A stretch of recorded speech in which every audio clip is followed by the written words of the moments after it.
अस्तर रंजन क्या है?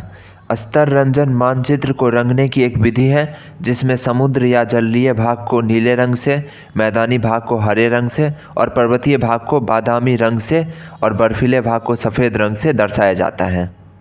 अगले प्रश्न पे बढ़े इससे पहले आप जान लीजिए कि ये सारे के सारे प्रश्न भूगोल से लिए गए हैं और अति महत्वपूर्ण हैं।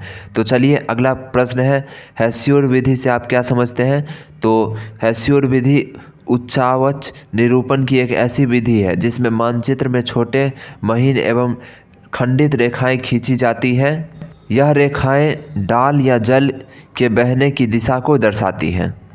अभी तक हम दो प्रश्न को देख चुके हैं जिसमें पहले प्रश्न में ये बताया गया है कि मैप में जो विभिन्न रंगों का प्रयोग करते हैं वो कौन सा रंग किस चीज़ के लिए प्रयोग होता है। और अगला प्रश्न, ये जो प्रश्न है इसमें ये बताया गया है कि मैप में आप कभी कभी देखते होंगे मतलब लाइन वगैरह खींचा रहता है, तो वो क्या होता है, ये इस प्रश्न के जवाब में आप समझ गए होंगे। अब चलिए तीसरे प्रश्न पे चलिए, उच्चावच निरूपण से आप क्या समझते हैं? तो उच्चावच मानचित्र की एक विधि है जिसके द्वारा धरातल पर पाई जाने वाली त्रिविमीय आकृति को समतल में प्रदर्शित किया जाता है। तो देखिए, धरातल पर जो 3D आकृति है जैसे कि मकान या फिर बड़ा बड़ा बिल्डिंग, मोनूमेंट्स जो भी है, उसको मैप पे दिखाना हो यानी 3D आकृति को दिखाना है तो वो जो तरीका होता है उसको क्या बोलते हैं? उच्चावच निरूपण।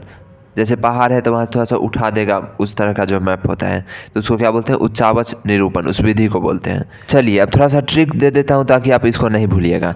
तो अस्तर रंजन, रंजन मतलब रंगना और अस्तर मतलब जो कोई लेयर होता है। तो अस्तर को रंग रहे हैं मतलब लेयर को रंग रहे हैं और ये मैप से रिलेटेड है। तो आप समझ जाइएगा कि मैप में हम जो भी रंग रंगते हैं, कुछ भाग को सफ़ेद कुछ भाग को हरा, तो ये इससे जुड़ा हुआ है। अब चलिए दूसरे प्रश्न पे चलते हैं। हेस्योर विधि से आप क्या समझते हैं? तो इस विधि में मैं बताया था आपको कि मैप यानी मानचित्र में जो लकीर वगैरह रहता है उसका मतलब, तो ये थोड़ा सा आपको ध्यान में रखना होगा, आप पीछे जाके स्क्रीनशॉट ले सकते हैं। अब आखिरी प्रश्न का ट्रिक जान लीजिए, उच्चावच निरूपण से आप क्या समझते हैं? तो उच्चावच यानी उच्चावच आप समझ लीजिए ऊंचाई। तो ऊंचाई किस में होता है? 2D आकृति में कोई ऊंचाई नहीं होता है, जैसे आयत, वर्ग, इसके अंदर क्या होता है? कोई ऊंचाई नहीं होता है। और ऊंचाई किस में होता है? 3D यानी त्रिभुनीय आकृति में। तो जहाँ उच्चावच दिख जाए, उच्चावच निरूपण यानी 3D आकृति का निरूपण कहाँ होगा? तो एक ऐसा विधि जिसमें 3D आकृति का निरूपण मैप यानी मानचित्र पे होता है, तो उस विधि को क्या बोलते हैं? उच्चावच निरूपण विधि कहते हैं। उम्मीद है आपको याद हो गया होगा।